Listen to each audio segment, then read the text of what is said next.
अस्सलाम वालेकुम। क्या हाल है आप सबका? आई होप आप सब ठीक ठाक होंगे। आज की जो मेरी रेसिपी है वो चिकन जलफ्रेज़ी की है। इसके लिए जो हमें चीज़ें चाहिए वो एक मैंने शिमला मिर्च ली है, एक अदद मैंने प्याज लिया है, एक अदद टमाटर लिया है। ये सारी फ़्रेश चीज़ें थी और फ़्रेश चीज़ें ही मैं रिकमेंड करूँगी आप यूज़ करें। इनको मैंने क्यूब्स की शक्ल में काट लिया है और बहुत ज़्यादा बड़े पीसेस नहीं किए। ये देखें, इन सब वेजिटेबल्स को मैंने एक साइज़ में ही काटा है और एक शेप ली है। और इसी तरह मैंने चिकन के भी क्यूब्स करवा लिए थे, बहुत ज़्यादा बड़े नहीं हैं। ये देखिए बिल्कुल नॉर्मल साइज़ में लिया है, इनको क्यूब्स की शक्ल में मैंने काट लिया है। अब मैं एक बहुत प्यारा सा पैन लिया है मैंने और उसमें मैंने 4 टेबल स्पून ऑयल यूज़ किया है। अब इसमें 250 ग्राम जो है मैंने थाई का चिकन लिया था, वो उसको बोनलेस करा लिया था। मैं यूजुअली थाई का चिकन ही यूज़ करती हूँ क्योंकि मेरे घर में दूसरा ब्रेस्ट का चिकन उसको बच्चे लाइक नहीं करते, इसलिए मैं थाई का चिकन यूज़ करती हूँ। और उसी में जो हम बनाते हैं रेसिपीज़ वो बहुत मज़े की बनती हैं। और इसमें मैंने half tea spoon ginger garlic का पेस्ट ऐड किया है। ऑयल में चिकन को गर्म होने दिया है और जैसे ही गर्म हुआ है ऑयल, उसके बाद जो है चिकन का कलर वाइट हो गया है। और जब हम इसको अदरक लहसुन के साथ थोड़ा सा भूनेंगे तो इसमें चिकन की जो हल्की सी स्मेल होती है वो ख़त्म हो जाएगी। और अब इसमें मैंने जो है नेशनल का थोड़ा सा जलफ्रेज़ी का मसाला ऐड किया है, थोड़ा फॉर द टेस्ट एनहेंसर। अब मैंने इसमें ऐड किया है 2 टमाटर लिए थे, उनको मैंने बॉईल किया था, उसकी प्यूरी बनाई है, वो ऐड किए हैं। ये नेशनल का मसाला है, उसकी मैंने हाफ़ टी स्पून लिया है, वो ऐड किया है। ये धनिया पाउडर लिया है, सॉल्ट लिया है, काली मिर्च का पाउडर लिया है हाफ़ टी स्पून, और एक अदद मैंने ग्रीन चिली का इस्तेमाल किया है। अब इन सब चीज़ों को मैंने मिक्स कर लिया है, अच्छे से इनको चम्मच हिलाएंगे इन्हें और मिक्स करेंगे।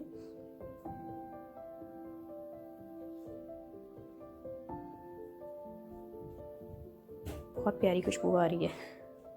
अब इसमें मैं सोया सॉस का यूज़ करूँगी। इसमें मैं 1 टेबल स्पून जो है भर के सोया सॉस ऐड करूँगी, इसको मिक्स कर लेंगे अच्छे से।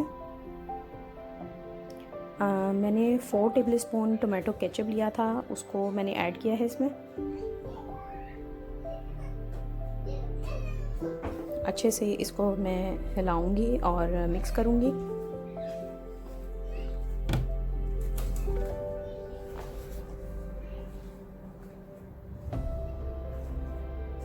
अच्छे तरीके से बनाई करनी है इसकी, ताकि चिकन में हल्का सा जो कच्चापन है वो भी ख़त्म हो जाए। थोड़ा सा चाइनीज़ खानों में एक टिप है, लाजमी इसमें चीनी का इस्तेमाल होता है, तो हाफ़ टी स्पून मैंने शुगर ऐड की है। और इसमें जो अनियन मैंने क्यूब्स की शक्ल में काट लिया था वो ऐड किया है, टमाटर ऐड किया है, शिमला मिर्च ऐड करूँगी।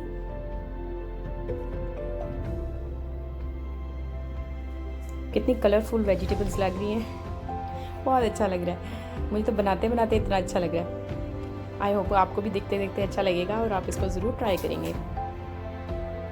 इन सब चीज़ों को अच्छी तरह मैं मिक्स कर लूँगी और जी इसको मिक्स कर लिया है मैंने अच्छे से। अब इसको थोड़ी देर के लिए 5 से 7 मिनट के लिए इसको मैं हल्की आंच पे पकने दूँगी, ताकि जो है मेरी वेजिटेबल्स उनमें जो कच्चापन है वो ख़त्म हो जाए। ज़्यादा ओवर कुक नहीं मैं करूँगी, थोड़ा थोड़ा इसमें रहने दूँगी। देखिए कितनी फ़्रेश बनी है वेजिटेबल्स, फ़्रेश वेजिटेबल्स होंगे, इसका कलर फेड नहीं होगा बिल्कुल भी। ये देखें वेजिटेबल्स का जो पानी था वो बिल्कुल तकरीबन ड्राई हो गया है। ये बबल्स अभी बन रहे हैं, इसमें थोड़ा सा जो पानी होगा वो भी इसको हम ड्राई करेंगे। और ये देखें गर्मा गर्म चिकन जलफ्रेज़ी हमारी बनकर रेडी हो गई है।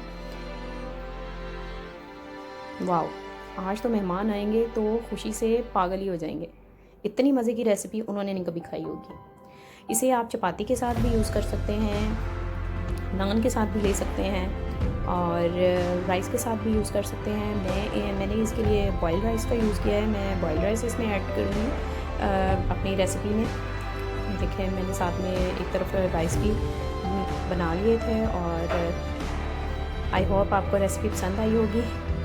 प्लीज़ लाइक करें, शेयर करें एंड सब्सक्राइब माई चैनल।